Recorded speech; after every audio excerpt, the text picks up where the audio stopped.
So there'll be folks who can't join us this evening, but they can be watching from the comfort of their home or alongside a soccer field or wherever they happen to be. And for those folks, they'll be able to send us questions as well, and they'll be sending them to us via email and via Twitter, for those of you who are Twitter users.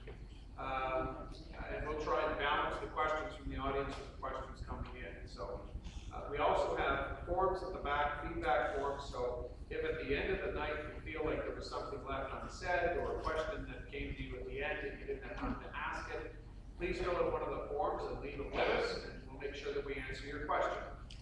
Same thing for the folks online. If you're listening online and you emailed in a question or Twittered in a question and we didn't get to it at the meeting, we will get back to you. We will reply to you via email or Twitter, whatever your preference is. It's going to be a longer answer, obviously. It's got to be longer than 140 characters. So we'll try and get to you as quickly as we possibly can. So the camera is going to pan and scan the audience here and there, but when you're asking questions, I'd ask you to do one of two things. Either try and speak loudly and clearly if you choose to speak from your seat, because there is microphones to kind of pick up what you're saying, but I might repeat your question if it was a little faint, just to ensure that folks at home can hear it. Or there is a microphone right here in the middle of the aisle. You don't want to have to worry about raising your voice. You can certainly get up there and ask it as well. So tonight's format, I think all of you got an agenda on the way in, and if not, there are more agendas at the back, and either you can go grab one or you can raise your hand and one of our team can grab one for you. We're doing the introduction opening right now. We're going to do the community association introductions in a moment. Then we'll move to questions to community associations or the stakeholders. Those are the folks up here at the front based on things that they've raised or mentioned. Then we're going to do a bit of a break, because by that time, hopefully, I would have exhausted all of you from all the talking.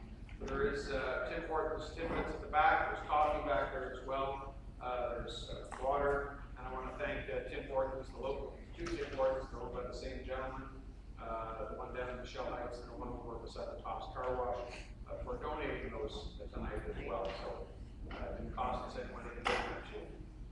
So we'll do a bit of a break, then we'll move into an open forum Q&A, and that's when I'd invite you to ask any question that you've got about any subject that you have, whether it's ward-related or city-related. We'll do our very best to answer it as in-depth as we can here today. Sometimes answers require facts and figures, and if that is a requirement, then certainly we'll get back to you with a longer, deeper answer. But we'll try to manage through the evening without getting stuck too long on any one issue or one neighborhood. We want to try and be as respectful as we can of the broader group that's out here tonight. Then we'll do a bit of a 10-minute notice at the end, just to let you know we're wrapping up. Folks who are really dead set on asking questions at the mic can hold their ground in line, and those who want to get an early start can get an early start and get going, and then we'll break at 9 o'clock.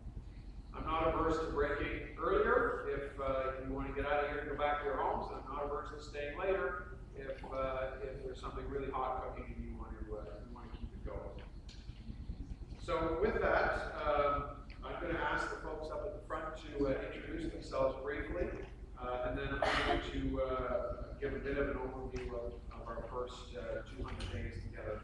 It was 200 days this past weekend. That the new city council has been downtown for you. So we'll start maybe down at the end here, just come quickly this way, and we'll ask the folks up here to say who they are, and where they're from, and keep it at that. And then we'll go back in a couple of minutes, and they'll talk a little more in depth about what's going on in their sector of the woods. My name is Clarence Dungey, and I represent Park Vista. That's the town of London's houses across from Woodland Field. I'm Steve Hopwood. I'm with the Wood Park Community Association. I'm Marie Arsenault, and I am the president of the Britannia Village Association. Or Charlotte, Vice President of the Britannia Village Association. Heather Anderson, I'm the president of Charlotte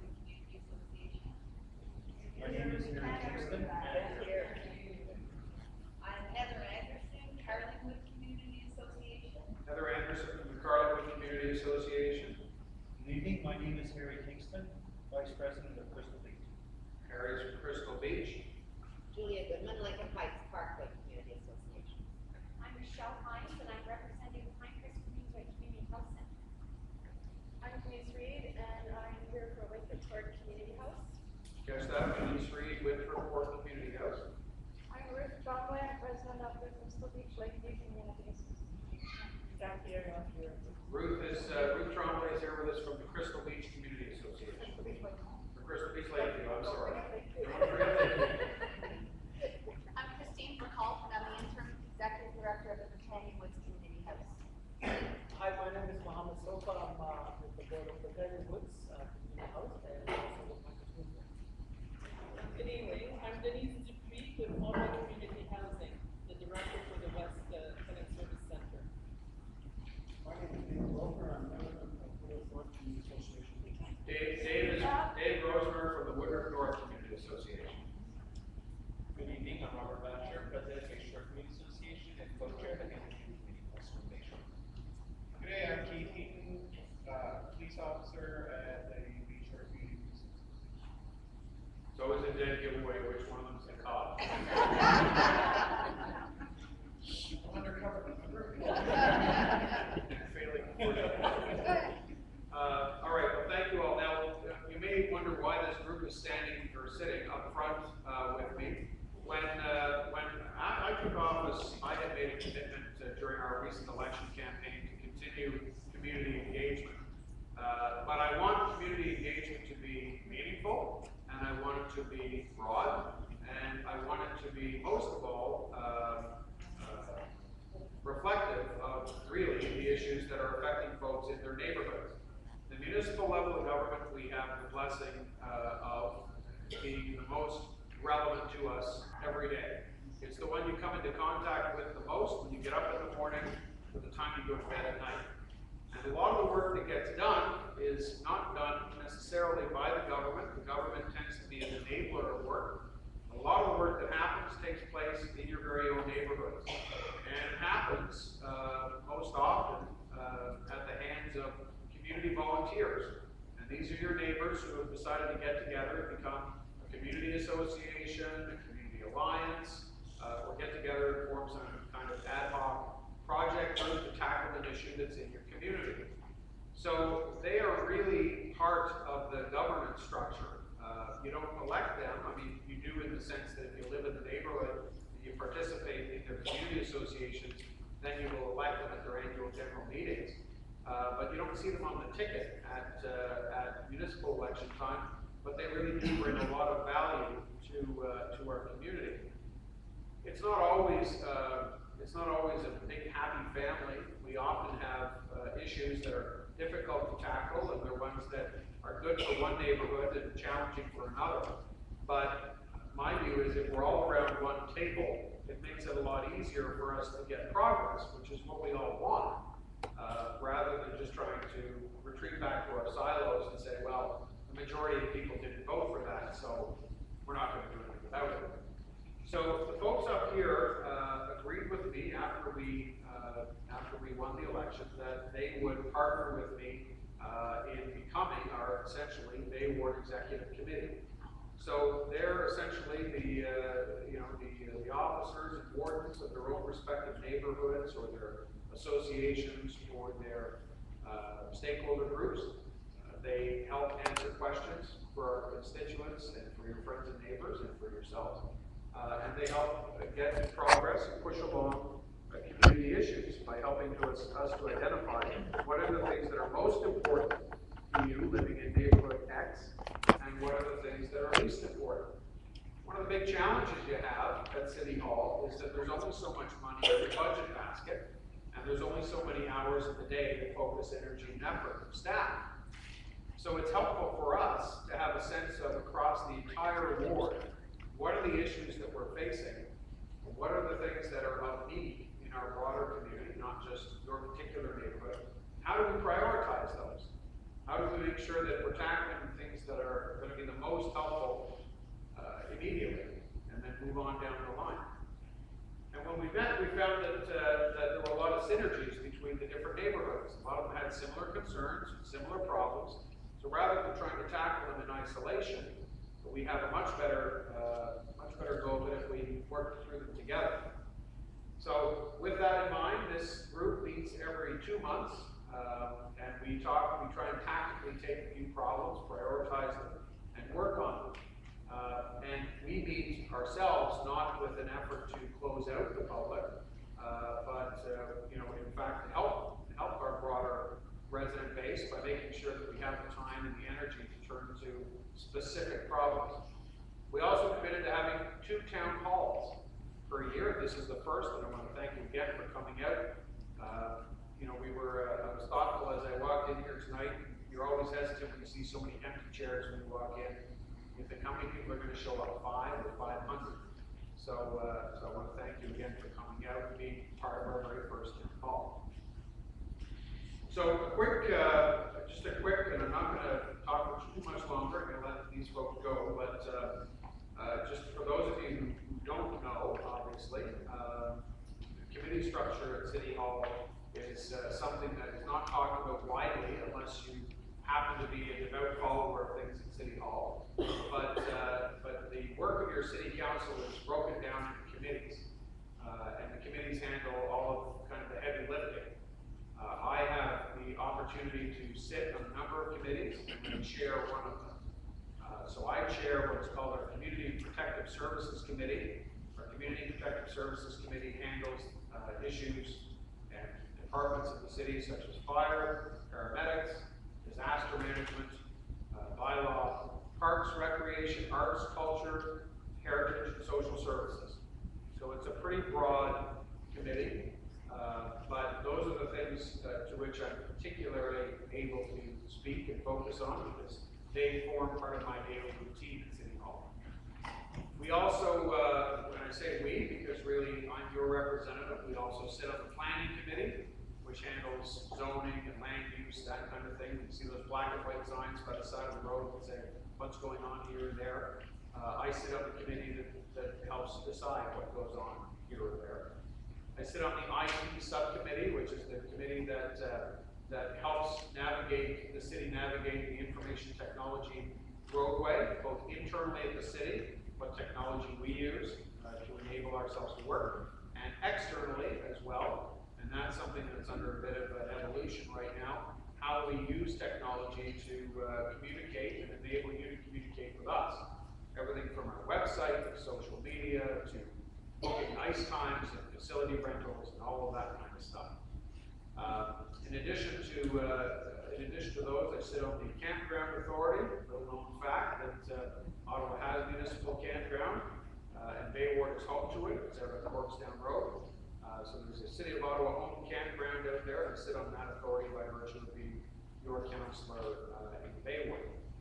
So in addition to those things, I can attend any other committee I want, but those are the ones that I really focus our time and energy and effort on. In addition to having the office at City Hall, we've opened a community office in the Foster Farm Community Centre, which is located on Ramsey Crescent over in the Demorier neighborhood. This is the first time that there has ever been a board office or community office in this area. It was a commitment that I had made back last year when I was asking for your support to have a local office where I can make assessment to you at times that were reasonable for working folks. So posted on the door, we have information here too about the hours. We're open Tuesdays to Fridays. We're open Thursdays in the evening, and I'm there on Fridays. We're open the first Saturday of every month as well. You don't need an appointment. You can certainly drop in and see anybody there. We have always one person there during the hours at least. But it is helpful if you want to set aside time to talk about something. You can call ahead and let us know. And just call our City Hall number. We can route the call to our ward office for you. A couple of the big things that we've tackled in the first 6 months. Obviously, we went through our budget process, and I'm not going to belabor each one of these points. A lot of them have been debated in the press and debated in the public, and obviously talked about past. But we went through our budget process. We went through an OC Transpo group review, and I know some folks are here tonight to talk about that and their feelings on that. We went through the review of waste management. This is commonly referred to as a bi-weekly trash pickup. We we went through that process. If any of you have comments tonight or feedback on that as well, obviously it's any of these things that we talk about are always an evolution because everything in the city comes back on a cycle, and every program that we have can always benefit from good input to be improved. There are a number of sewer and water main projects going on in Bay Ward. You've seen and maybe felt some of those. This is a very important infrastructure renewal. It is always a real pain in the behind when you're stuck on the road because there's construction or there's jackhammering that, later in the evening or earlier in the morning than you'd like. But, I woke up every morning last month thinking that we were blessed by comparison to our neighbors out in the south end of Ottawa, that we didn't have a pipe break and have to be kind of going through what they're going through. I'm thankful that our water services folks have been able to advance the timetable to help them out, but with respect to us, it's important that work gets done. You don't see that infrastructure, it's underneath the streets, but we count on it every day, so try and use that, hold on to that thought as you're sitting in traffic, trying to get through that kind of stuff. The other thing that I just wanted to mention as well, of course, is that in addition to all of the larger community issues you'll hear this evening, we also help individual people with individual cases. And as of this morning, we've closed. Closed means we successfully brought to a reasonably happy or a completely happy conclusion the folks who have dealt with us 800 cases in the last 200 days. So that's 800 of your resident, maybe it's you, maybe it's your friends, maybe it's your neighbors, called us, wrote to us, grabbed hold of us in a mall and said they had an issue or a problem or a concern they needed help with, and we've helped them. So, and I want to thank them for reaching out to us, because really sitting at home and saying, I've got a problem, we're here to help. You elected us to help, you trusted us with this duty, that's what we're here for. So, I'm glad that they reached out, I'm glad we were able to help, and look forward to helping a lot more in the years to come. So with that, I'm going to go back to the end of the line here. I'm going to stop yapping, and I'm going to let each one of these folks talk a little bit in brief about some of the key issues going on in their neighborhood, in their community. Some of them will have a lot to say, some of them will have only a few kind of key top line things to say, and then we can open it up to questions that you might have of them on those items. Clarence, you want to kick us off? And if you guys want, maybe you can, I don't know if we can move this mic, but if you wanted to come up here, okay. Very briefly, we were preoccupied with trying to get the OC to divert the buses that come down Carling and Canot to just swing over to the right and follow the river, as opposed to continuing to get to Lincoln Fields by having to cross 2 or 3 lanes of traffic. And it becomes a very dangerous situation. And we're very worried about it. We have a lot of senior citizens that are in that area. We have a lot of accidents. So that's what we're doing now, and we're looking for more information. And I think we'll succeed. Thank you. Great, thank you, Clarence. And does anybody have any questions, comments about that? We can tackle those kind of as we go on. Anything to do with that particular neighborhood, anything anybody wants to raise? Clarence is your local expert. Would that be 31 McEwen? No, that's over on kind of the other side, right across from Lincoln Fields. Oh, okay. Sure, absolutely.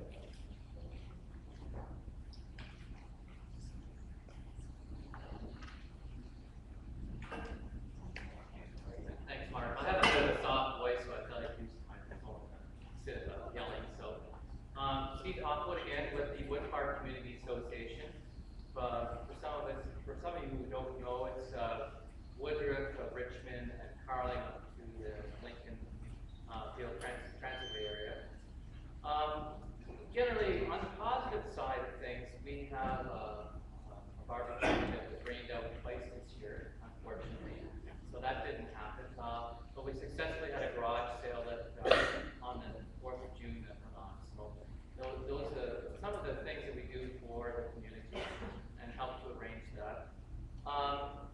Some of the things that we discussed, we have a couple of key themes that have been coming up in our association meetings. One of them is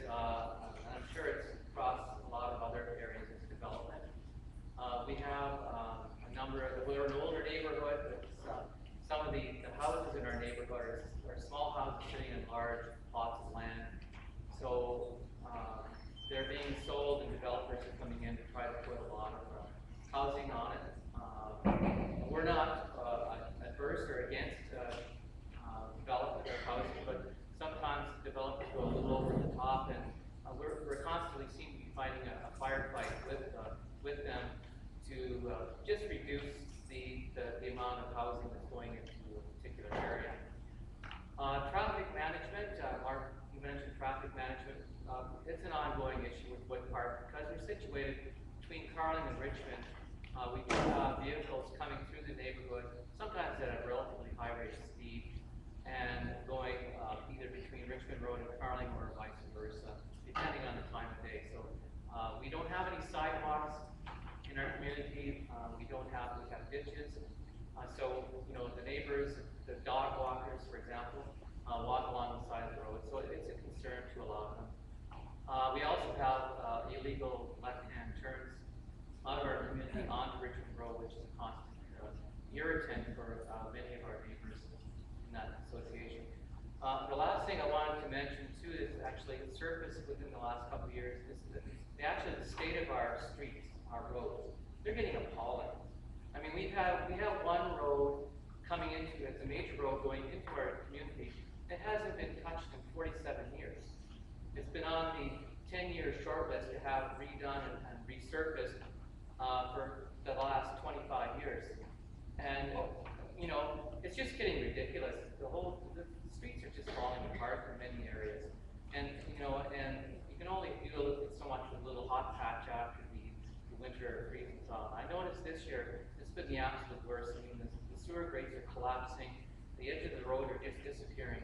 And I think that the city and our councillors should consider putting some more money into our roads and infrastructure, because it's not just the cars that drive on, it's the OC transport buses, and it's the ambulances, it's the fire trucks, it's the emergency vehicles, et cetera, et cetera. It's you and I that drive on these roads. So I think it's time has come to do something about it.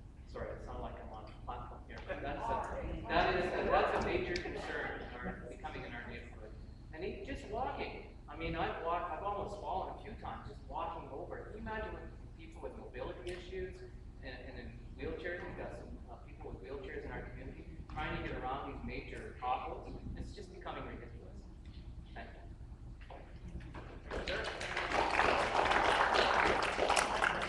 You're up. Marie Arsenault from the Britannia Village Association. Right now, it's been ongoing for years. We are working on floodproofing. We have struck up a liaison committee with Mark Taylor and engineers from Delcan and with the RBCA, and it's an ongoing project and it's still ongoing. And we've done other events. We have a social every year, which is held at the office. Would you go to the microphone?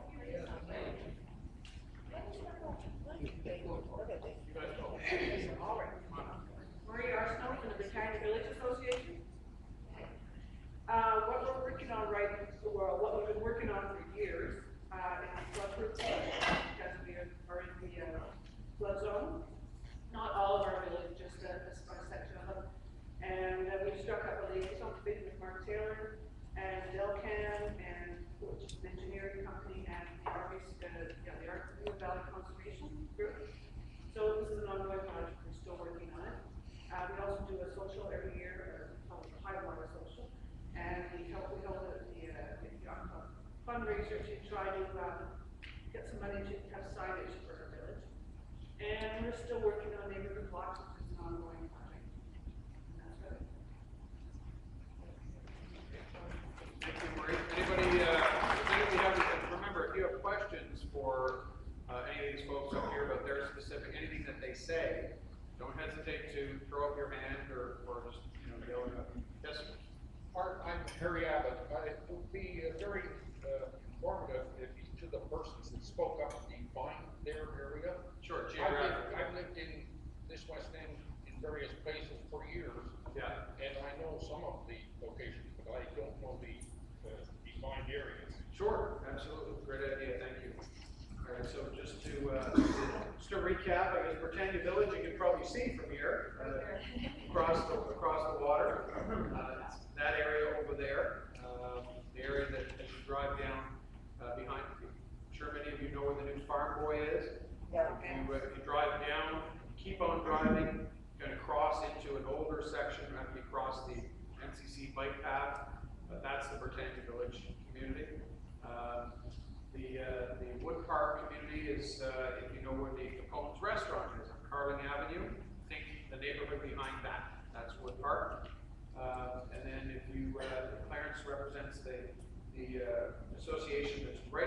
the street from the Lincoln Heights, Lincoln Fields Mall. Now, not the entire neighborhood. That's Queensway Terrace North. That's the name of that neighborhood. Clarence is on behalf of the condo association that's nested right across the street. So that smaller group of condos. Across Carling? Across Carling from Lincoln Heights, yeah. Okay. And, oh, you're up. Okay, all right. They're together. They're partners in crime.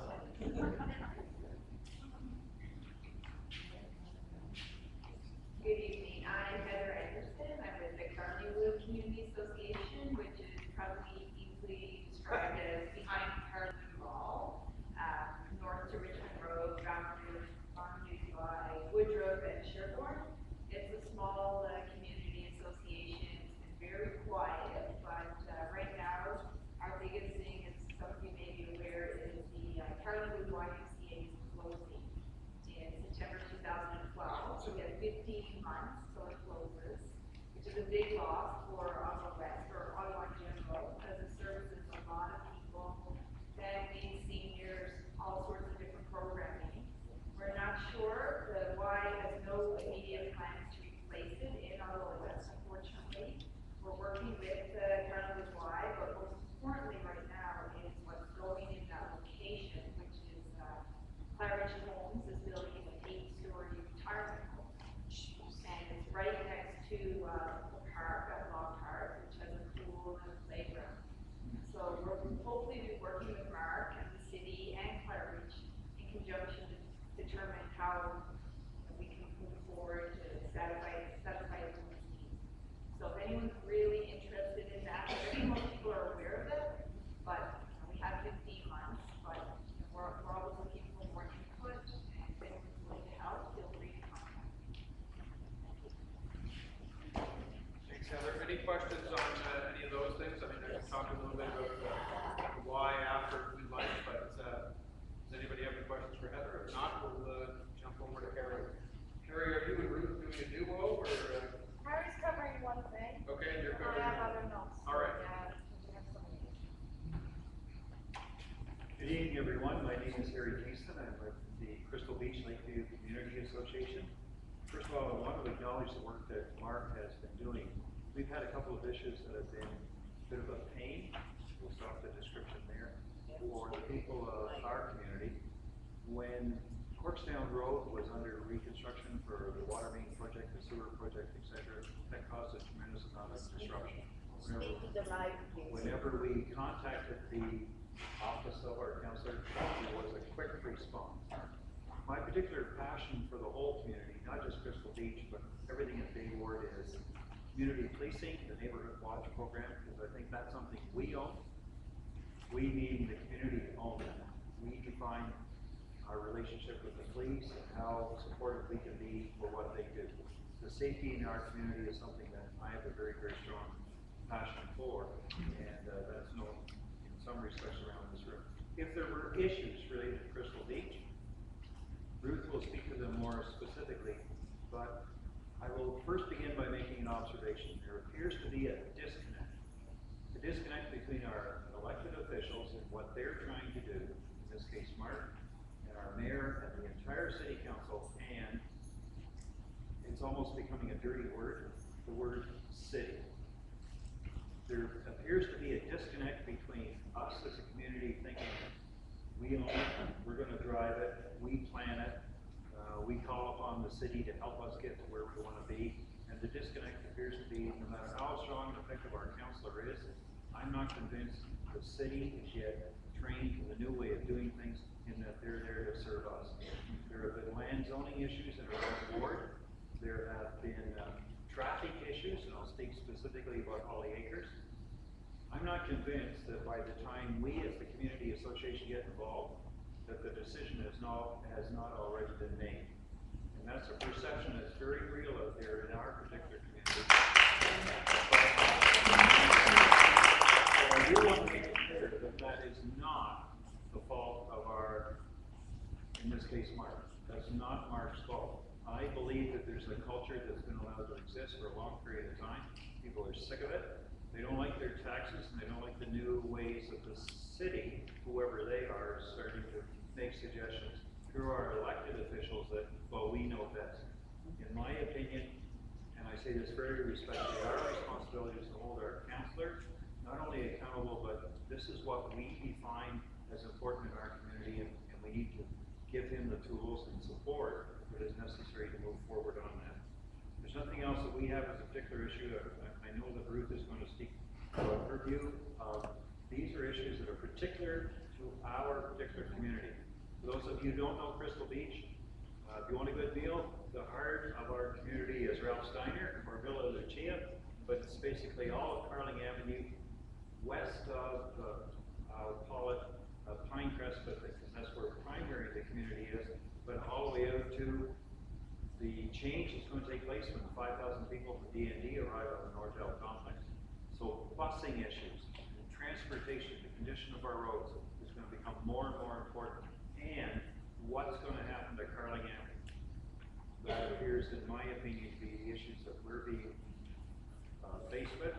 But I do want to acknowledge the work that Mark does when he's properly informed in as much time as possible with what it is that our community needs to have done. Thank you.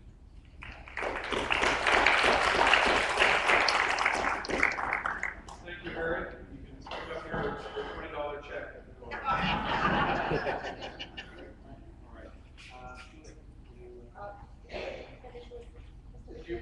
Do you want to? Yeah. Speak crazy. So, yes. Do I need to define our community again? Our area? Can I identify? Any park area. Yeah, we're kind of just south of Andrew Park, between Mooney and Holly. And then Queen's Road. Anyway, made some notes here because we have a lot of issues. Our community was very concerned that we were going to totally lose our bus route in the 166. And Mark did go to bat first and saved 5 routes a day. The bus that we were losing was our bus to those corners. And our community goes to school in those corners. It's 5, 6 schools there. A lot of grocery stores are there. We have banks there. Our lawyers are there. And we need a bus. And the city came along and said they would take this bus away completely. We've managed to save, I think, 5 round-trip routes a day. We have an outstanding meeting with Ocean Transport to meet them again and try and, I'm hoping that we can get a few more bus routes added because I don't think 5 days is enough given the need of the community. And another issue for us is St. Thomas School. It was purchased by the city in December 2009 after a lot of lobbying by the community. And the community is hoping that it will become a small recreation center. And that the remainder of the building can be taken over by 2 private schools, River School and Wilbur School. And then city programming can be delivered by the private schools and the community working together for the social services agreement with the city. So that's similar to the arrangement that Wilbur Park has with the city to deliver city programming. We have a meeting tomorrow night with Mark and city staff to discuss this again, and hopefully we can get city staff to start seeing it the way that we see it. They haven't done so far, unfortunately. And another issue we have is the West Transitway extension. And since we don't seem to be able to get the transitway located on the south side of the Queensway, the main issues for us at this time are the very high noise levels in our community. Something needs to be done about that. And the impact that this transitway will have on the NCC, Stillwater, Natural River, and forest lands that are beside it, and the actual location of the Woody Drive Transit. So we're working on that, and that should be moving forward. That should be another email. Yes. Okay. And another issue for our community that has popped up is the renaming of Robertson Road. Our community is very much opposed to this, and we are very disappointed that we were not consulted on this at all by the city or by Mark, unfortunately. And so I have the honor of giving a letter from our community that is based on a motion passed at our last community association meeting. Just letting you know that next time there's something like that, we would like to be asked before you vote. Okay. It's up to you. Okay, and the city is, on a positive note, the city is installing air conditioning at the house for us, cost us $6,000, and the community association is contributing $3,000 for that. And Mark Taylor was successful after receiving an outcry from our community and getting the city to keep its promise to resurface Portstown Road for us after the 3W widening project. And the road was in a very bad condition, and the engineers wanted to walk away and leave it that way. And this is a bus route, and all the houses go by every day. So anyway, Mark did a good job and resurfaced for us. And the other outstanding issue with respect to the 3W widening is there's a lot of damage been done to some homes. And it's unclear to the association whether that damage has been repaired by the contractor or not. Hope that we can find out. And anyway, other issues are infill developments that are occurring, high density, and we like them. And the other issue, we had a meeting last Friday with city staff about a collection of ideas that our community has put together to making Holly Acres Road more safe for pedestrians and cyclists. And that's your approach to Holly to Britannia Park, and there's been a lot of accidents along that road where cyclists hit. And so we are hoping that the city will help us and work with us and Mark to make it better and safer for us. And that's all I have to say. Thank you very much,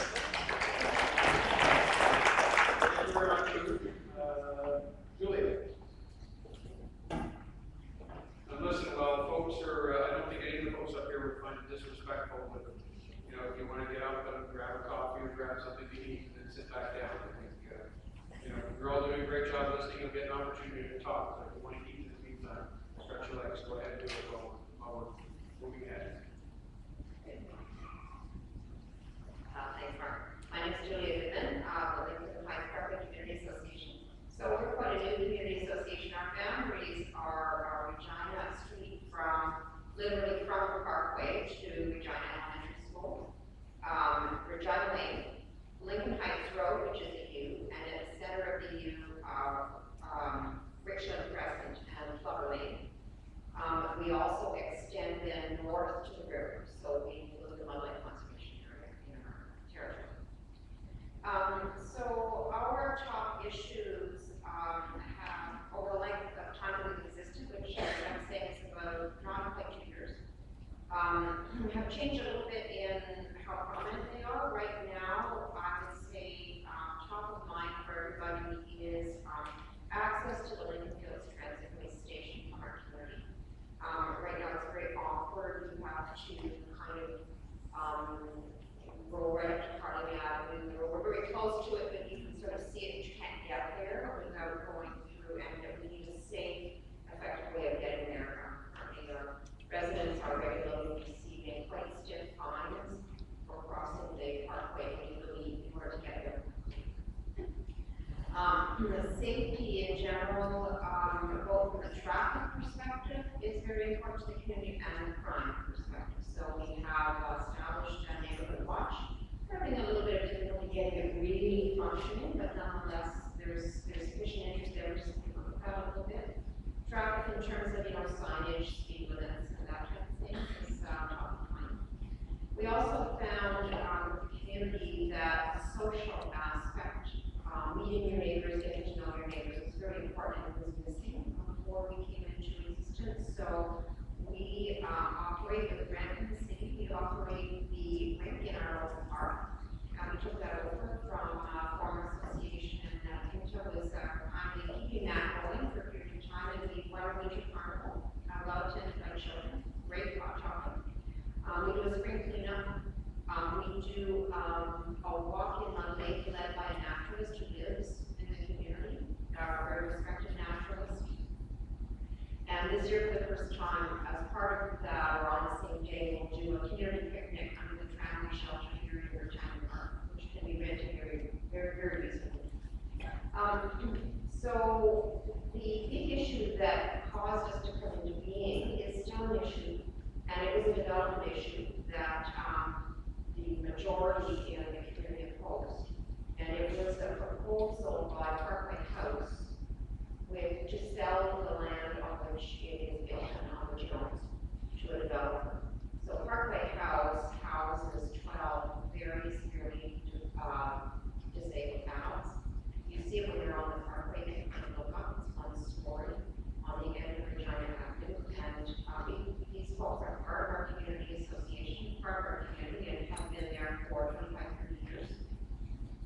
were supportive of them, but we were not supportive of the proposal that was being made, which involved zoning the land to a developer who would put up 2 towers, one 12 stories and the other 20 stories. This is on a piece of land that's not much bigger than twice the size of this room. So the community was very up in arms about that, and while we certainly recognize that Parkway House needs a solution to its financial issues, this is not the solution. So that has not been completely resolved. I don't know, we don't really know how far this resolution. Rod Shirley's MPP and Minister of Infrastructure has offered to help. Try to find solutions. Mark and his staff are trying to find solutions. It's not really a municipal problem, but it's a provincial funding issue, but it cascades down into our community. This one brought us onto the news. It was kind of interesting. We had a meeting in this room, so Parkway House would explain to the community why it needed to do what it wanted to do and why it needed to do it. It attracted quite a lot of media attention. It was explained to me that this was because it was different from normal development issues that cause a community to get up in arms, because there was this, we want to help Parkway House, we want a solution for it. This was not the solution. So that is another issue that's not being resolved.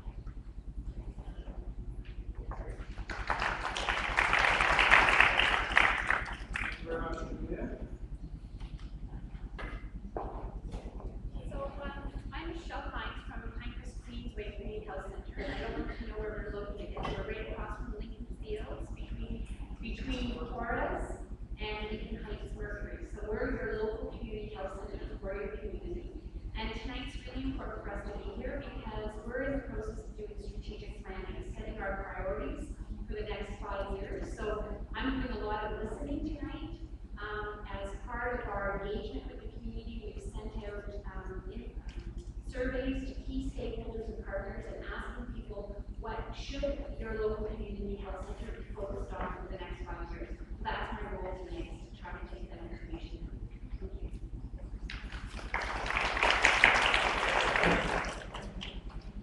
Hello, I'm Denise Reed, and I work at the Councillor Mark Community House, and I work very closely with the Tenant Association out of John Lane and Mr. Ford.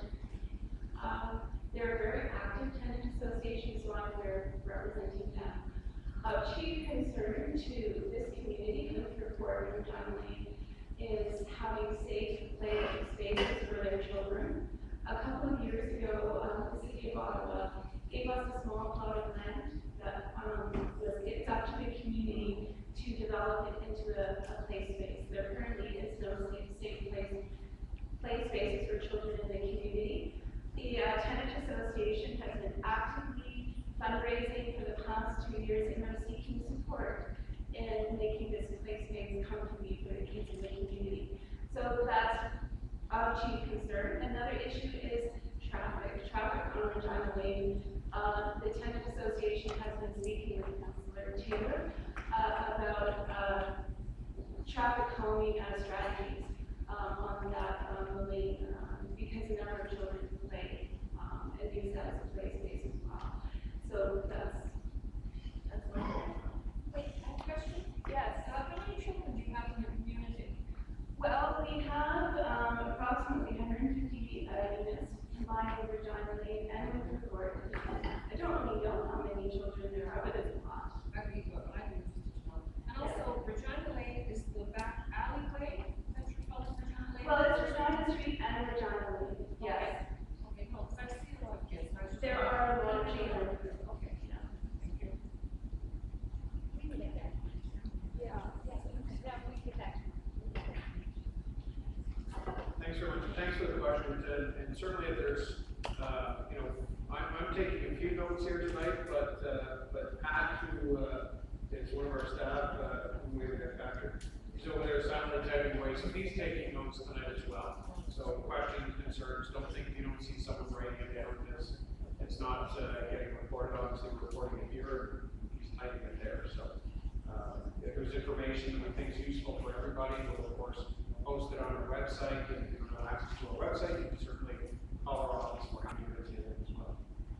think we'll flip over here and just quickly as well, I pointed out Patrick, I'd like to point out the other staff members in the room, obviously. We have Steve Kolbus, he's on camera duty tonight. Steve normally handles some of the larger issues, the ones that are bigger files type of thing.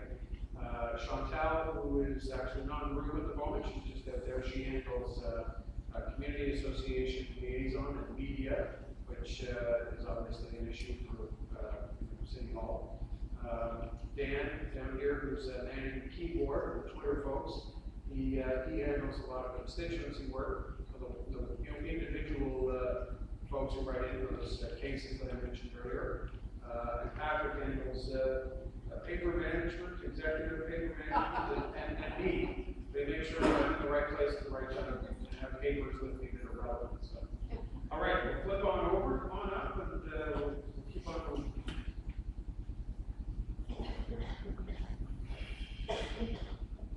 Good evening, everyone. My name is Christine Woodall, and I'm with Britannia Community House. And you may have been visited by some of our children and youth in February as we delivered over 436 cookies to neighbors in our area just on Kindness Day as a way to sort of get to know our neighbors.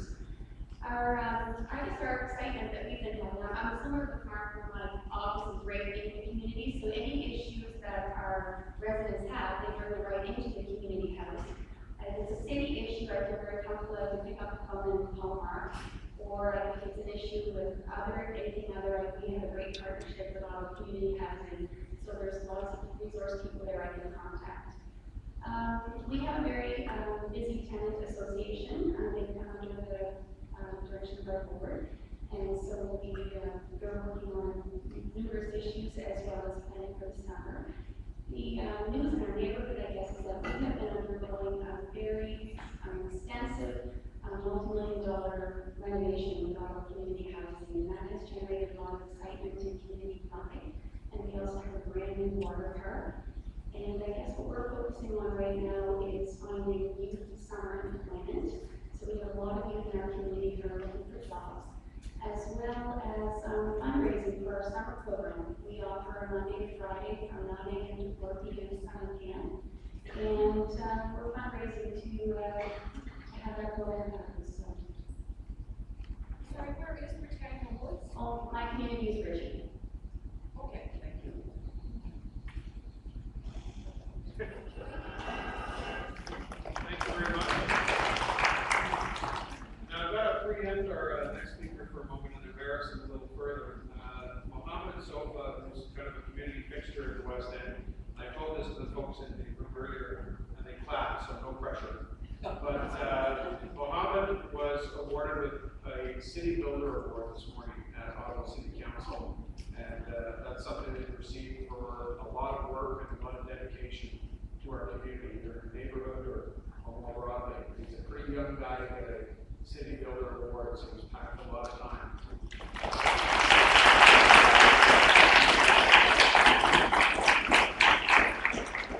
Now that I've sufficiently embarrassed them, you can't be hard on them because just want to support it. Mark, thank you very much for those remarks. I'm very grateful for the award, and I think in my speech this morning, I've said that it was the result of the many people that came before me. That award was, I accepted that award on behalf of the many that came before me, and many community leaders such as this group that have provided me the opportunity to get involved in my community.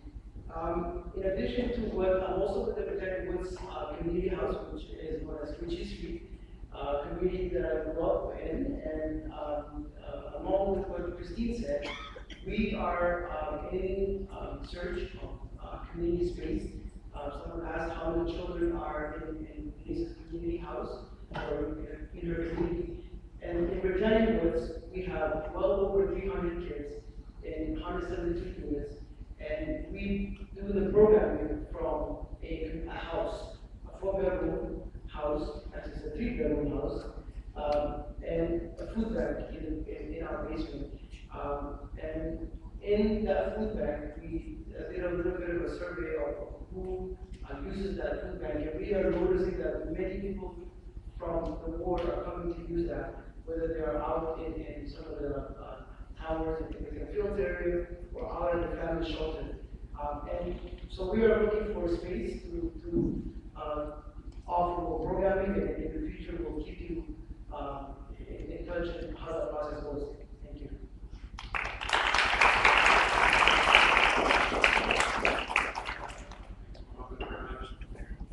We're closing out here. We get the last few folks through, and then I've got a few things, and that should take us to 8 o'clock, and that's our break, and then we can come back to open forum and questions that you want to throw out there. Good evening, I'm Denise Dupuis with Ottawa Community Housing, and being the director for the West Tenant Service Center, that would be pretty much everything that's west of Parkdale Avenue.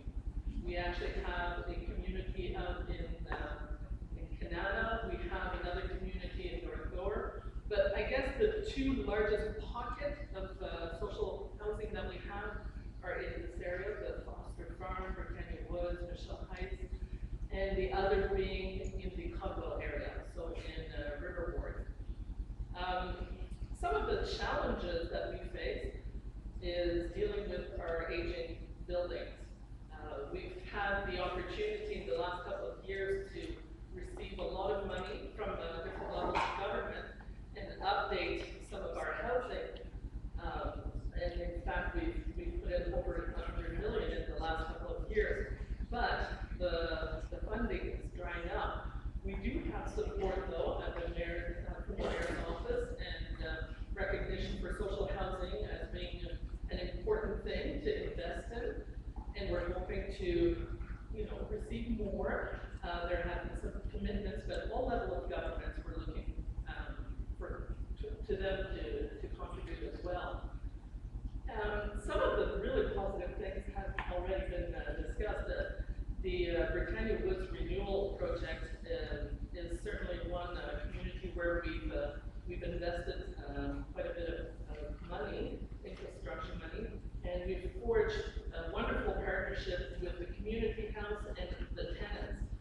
The tenants have had the opportunity to come and meet with us, tell us what they want, what they need, and we have been able to incorporate that in the renewal of that community, which I think goes a long way to ensure that the work that's put in is going to last. If everyone has a hand at it, I think we have a better chance of having success with that. We do have wonderful partnerships with Ottawa Police, with the community health centers, Pinecrest Queensway, with the councillor's office. Having him in our backyard now is a wonderful thing, and we look forward to. We can't do it all on our own. We're at first a landlord, and we need to be able to rely on other resources out there to help us get all the work that needs to get done. So I guess I could go on for a long time, but I'll let these others talk as well. Oh, yes. Hi, I just wanted to know what either OCH or City Council is doing on behalf of the number of community houses across the city. A lot of their funding is drying up from some of the funders, like United Way. It's coming at the worst time with summer coming up. Has there been any emergency meetings or emergency funding set aside for the communities? Because it's going to be a very, very tough summer without anything. In terms of OCH actually provides the accommodation, if you like, the space for the community houses. We're not a funder for the programs that actually operate. That depends on whether or not it's funded through the city or a private board, I believe. Sure. Oh, Christine, come up and speak to it too. So All right. Well, I did touch on fundraising first, and yes, we are one of the community houses that was affected by the funding cuts. It resulted in us looking at how to cancel our entire summer program to affect 60 to 100 children between the ages of 6 and 18. We've been fundraising because we are a charitable organization and issue our own tax deductible receipts. So I've been out sort of talking to people, asking to invest in the community. And then 100% of the money that is donated, we're able to write a tax deductible receipt for. And then that money stays in the community and goes 100% to children and youth programming. So it's just meant that we need to be a little creative in looking for ways. The summer camp is still going to proceed this summer, and we're going to do our best, and we'll continue to fundraise. We had a youth barbecue meeting just a few weeks ago. It's not just, we're a couple of adults out doing our youth are very involved in this. And they've committed themselves to doing fundraisers and to, helping us pay for staff, just so they can have their summer camp program. And if you'd like more information about that, you can talk to me afterwards. I will take that check for $20. Okay.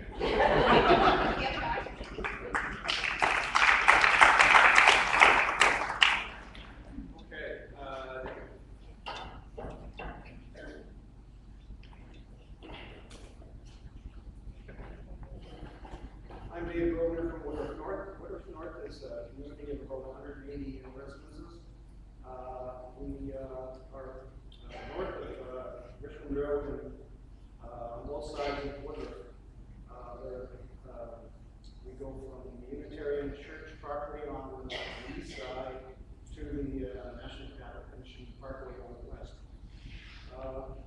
We had a very successful spring cleanup this year. We got a lot of rubbish and mostly weeds, of course, and stuff like that, from the Woodruff Walk, which is a city-owned easement that runs just north of all the businesses on Richmond Road, and it goes from Alum on the Lockhart on the east side to Parkway on the west side, crossing, of course, Woodruff. We've been doing that for years and years now, and I don't know how many tons of waste we've generated for the waste renewal program, but it's plenty for sure. As far as concerns that we have these days, road safety is one of the major ones that we're worried about, and has been a problem for years, and that's Woodruff Avenue mainly. We have people coming off the parkway thinking that we can continue to drive at the parkway speeds, and likewise we have people that are speeding up on the way down to the parkway. So it is a dangerous road at times, especially rush hours when we're having long traffic. Another concern that we've been following very closely is the LRT project, and the fact that one of the major locations is that has been proposed for that is the Ottawa Parkway, and our community is totally against that particular location because we feel that it's not only is it going to disturb the property that's owned by the National Capital Commission, but also that it's not going to be serving our community as well as it could if they use another location. And we're currently having an environment split up in two other possible locations. Our personal feelings are because we seem to lean towards Larder because the fact that we have stations located in strategic places, picking up people from not only our community, but on the west side, Fernando side, and Wood Park, and on the east from Carlingwood and River, east McKellar. So that is one of our concerns. We have people attending meetings that are going on.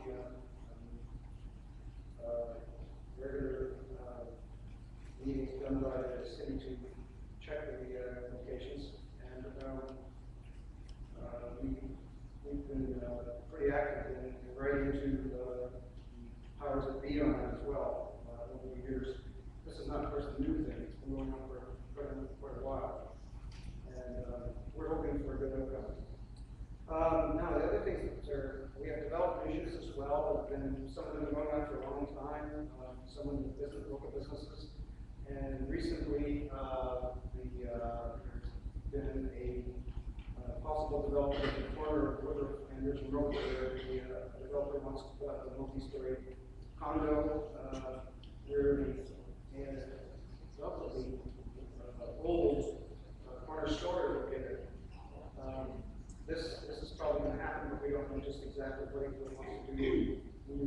problems with heights and stuff like that, which usually contended, we've been in contention with other builders, other locations. I guess the good news is that our community is preparing to issue a history book. I don't know if any of you are aware of this, but the area that we live in, which years and years ago was developed, settled by a fellow by the name of Ira Honeywell, who in 1809 was given a large parcel of land, which was from Ottawa River right up to Harding Avenue, and in basically the same area as we live. And over the years, that property turned into not only a full-time dwelling area for people, it also was a cottage country for people that lived in downtown Ottawa. Like the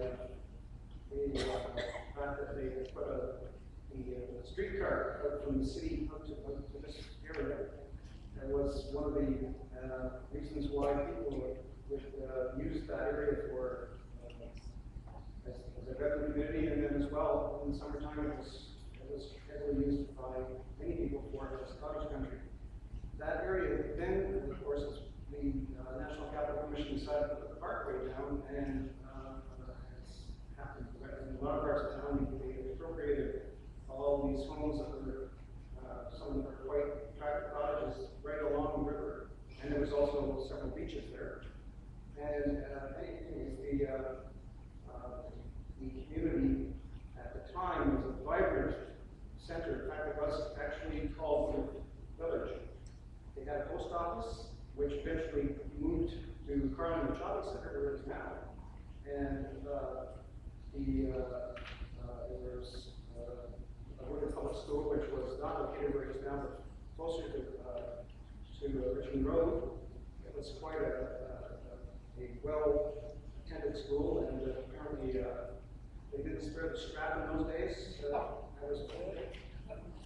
Anyways, our book that's we're issuing, we're hoping to have it ready for the end of August, I guess, at the stage.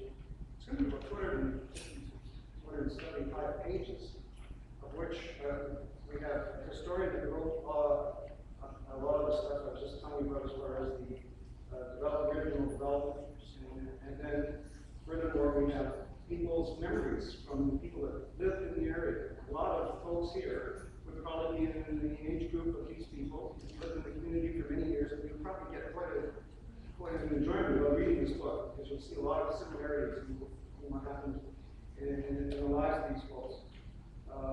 We will also have, of course, the more recent times,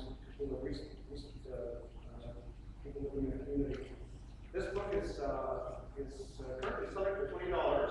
It's going to be a hardcover, as I said, about 250 pages. And if you are interested in obtaining such a book, you can talk to me after. I'll be around somewhere here and take your name and give you information how to order it. So I guess that's about it. I've spent too much time already, so that should get back to me.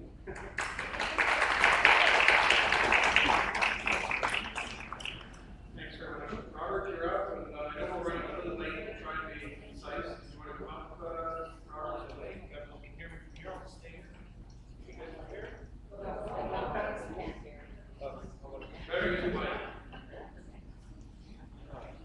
For folks to I know you're trying to frame sometimes yourself as to where these neighborhoods are, and folks are doing a good job of trying to describe it, but if you have difficulty, we brought a map, which is over there. Now the map doesn't lays out the ward, but it'll help orient yourself in the streets. If you have access to the internet, you can also go onto our website, baywardlive.ca, and there's an interactive map. And if you just roll the cursor over where you live, it'll highlight the area, and it'll highlight the name of the community you live in. You can click on it, click on the name, and you get all the contact information for these folks up here. If all you can do is point on a map to where you live, that's all you need to do in order to be able to find out who represents your area. Hey guys, as said earlier, my name is Robert Batcher,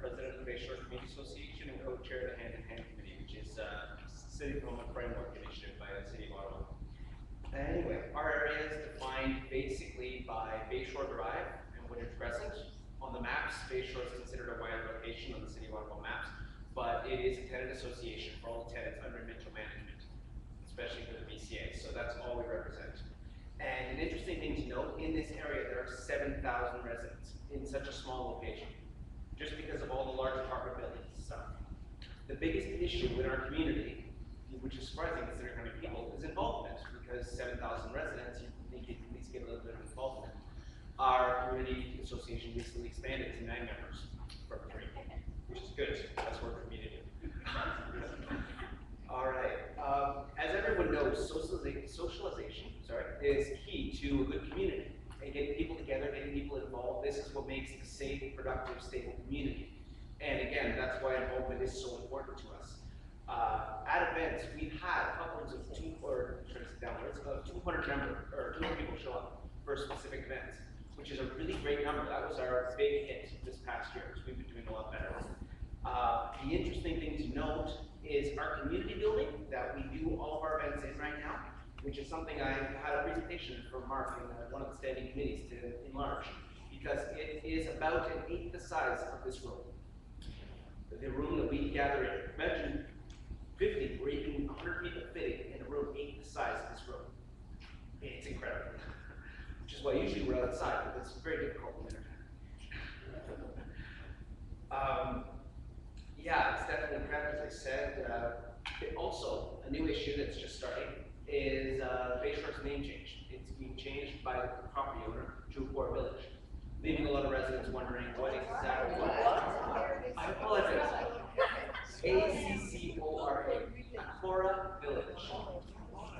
Yeah, there are signs up all over by our neighborhood if you'd like to come check out the company decided to do it. That is about it. I haven't even been surprised being president of the youth association. We haven't even received a letter, considering because of the postal strike.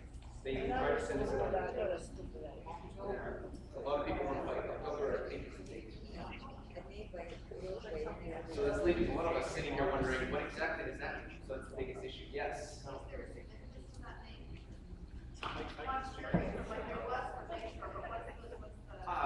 If I may, I know that one. The significance, according to the paper I was handed, is Accora is short for accord. So, yeah, it means it's you probably know better about this page than I do.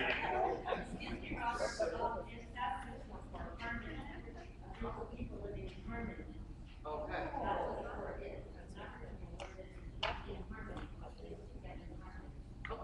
So that is, anyway, so that was basically it. That and Bayshore's reputation, because we are a lot more friendly, as you can tell from myself, than our reputation.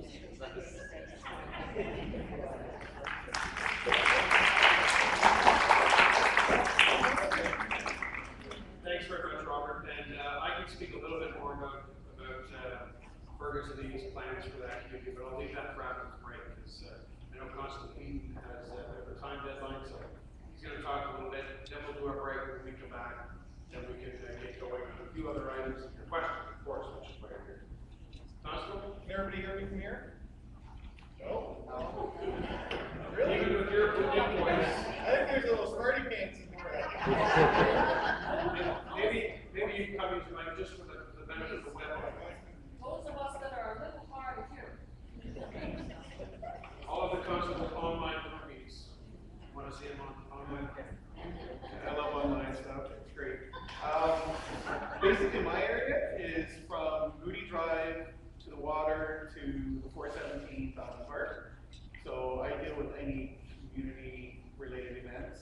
I also get any type of complaints in regards to anything going on in the area. So literally anything that happens in that area, I get to read and hopefully take part in or communicate with Mark's staff and Mark. I can let you know that crime in the city of Ottawa, stats just came out, dropped almost 5%. So that's good. Oh, I wish it was just me. But it's dropped almost 5%. Violent crimes dropped 6%. What else? We have to increase our transparency for Ottawa Police. If you go on ottawapolice.ca, you guys can actually see what crime is occurring in your area. All right, it's called the Ottawa Crime Map tool. it's actually to the minute. So if there's a crime actually occurring in your neighborhood, you can go on this and it'll tell you that there is an assault going on in your neighborhood. Okay, it doesn't give you any more information than that, but it actually does give you on the minute increase.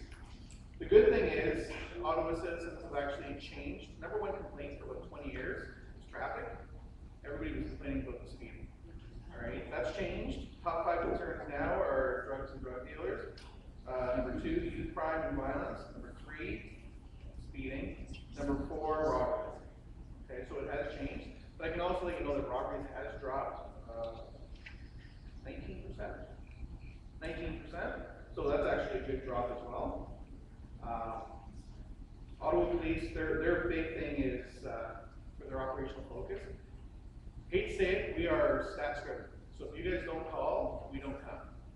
Okay? And I'm not talking about one person calling. If one of you call, and I'm not, not knocking one person's complaint, because it's a valid complaint. But if only one person calls and says, we're having issues with people in the park at 3 o'clock in the morning because they're doing something late.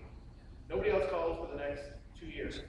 How important do you think that is going to be in the big scheme of things when all of a sudden down the street there's an incident where all the neighbors have gotten together and said, you know what, we're tired of this, so let's call. Okay? So the more you call in regards to incidents happening, the more police presence you're going to have. Now, if it's an emergency, please call 911. If it's a non-emergency, okay, it's in front of your phone book, page 232. 236-1222, or there's the actual other number. You can call if it's a complaint that you have and the rest of the neighbors don't have. It's my cell phone, it's 898-1036, and yes, I actually do answer the majority of the time, but not when I'm sleeping. Okay, so give me 24 to 48 hours to call you back. 898-1036. And I'm located actually at 98 Woodbridge, present in the new core village. So I'm still called the Bayshore Community Policing Center, and that's going to stay that way. And that's pretty much it.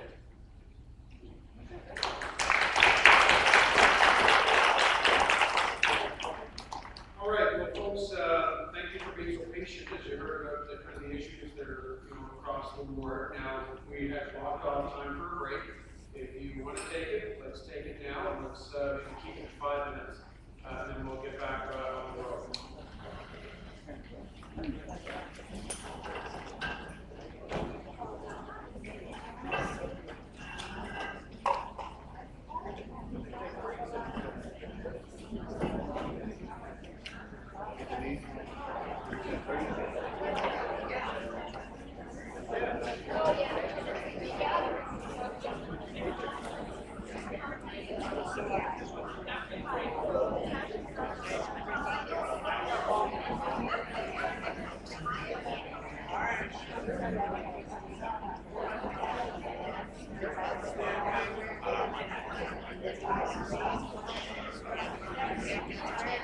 Hey there, how are you? Nice to see you.